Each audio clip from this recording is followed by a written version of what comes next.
Hello guys, कैसे हैं आप सभी लोग। आखिर एक मेडिकल कॉलेज का नौजवान शायर क्यों बनना चाहेगा। आखिर ऐसा क्या हुआ इन 15 सालों में जिसने कीट्स की फैमिली को मौत के घाट उतार दिया। जॉन कीट्स सेकंड जनरेशन के पोएट थे, अपने दोस्त बिशी शैली की तरह। शैली कीट्स का फैन था और उसे एडवाइस दिया करता था, लेकिन कीट्स ने कभी भी शैली की एडवाइस नहीं मानी। जॉन कीट्स 31 अक्टूबर 1795 को पैदा हुए। ये अंग्रेजी अदब के रोमांटिक शायर थे जो अपनी कल्पना और संजीदगी के लिए मशहूर हैं। जॉन कीट्स थॉमस और जेनिंग्स के 4 बच्चों में सबसे बड़े थे। जॉन कीट्स एक हसास आदमी था। थॉमस की 1804 में कार एक्सीडेंट में अचानक मौत हो गई। 1810 में टीबी की वजह से जेनिंग्स ने भी दुनिया को अलविदा कह दिया। इन 2 हादसों ने कीट्स पर बहुत गहरा असर पैदा किया। कीट्स ने एनफील्ड में जॉन क्लार्क के स्कूल में तालीम हासिल की, जहां उसे हिस्ट्री से दिलचस्पी पैदा हुई। बाद में उनके सरपरस्त चार्ल्स कोडीन ने उन्हें शायरी से तारुफ कराया।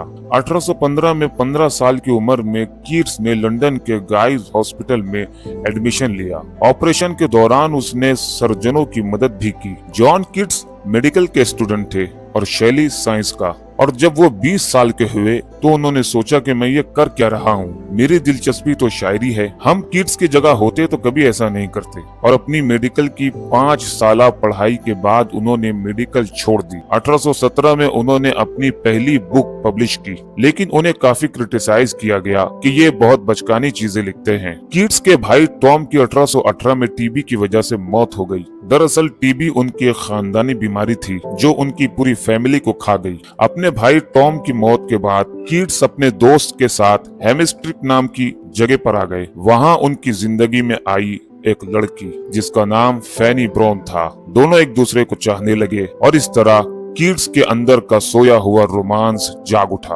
और उसी टाइम उन्होंने अपनी कई रोमांटिक नज़में लिखी। कीट्स का शायराना करियर महज 4 साल पर मुनहसर है, जिसके दौरान उसने 54 नज़में शाये की। उसके काम में भरपूर तसव्वुर, रिसर्च और इंसानी तजुर्बे की कला शामिल है। कीट्स ने 1819 में ये 6 नज़में शाये की जो उदय सीरीज के नाम से भी जानी जाती है। उदय टू अ नाइट एंजल 1819 में शाये हुई, जो जिंदगी और मौत की तरफ इशारा करती है। उदय ऑन अ ग्रेशियन अर्न 1819 में शाये हुई, जो खूबसूरती और सच्चाई के दरमियान ताल्लुक का इजहार करती है। कीट्स के काम को उसकी जिंदगी में कभी भी अहमियत नहीं दी गई, लेकिन उसके मरने के बाद वो रोमांटिक दौर के सबसे पसंदीदा शायरों में से एक बन गया। ताहम कीट्स को टीबी की शिकायत होने की वजह से उसकी शादी को रोक दिया गया। डॉक्टर्स ने उन्हें सलाह दी कि आने वाली सर्दियों में अगर आप इंग्लैंड में रहे तो आपके लंग्स काम करना बंद कर देंगे, इसलिए आप इटली चले जाओ, वहाँ का मौसम थोड़ा गर्म है। इसलिए 1820 में कीट्स अपने दोस्त जोसेफ के साथ इटली चले गए।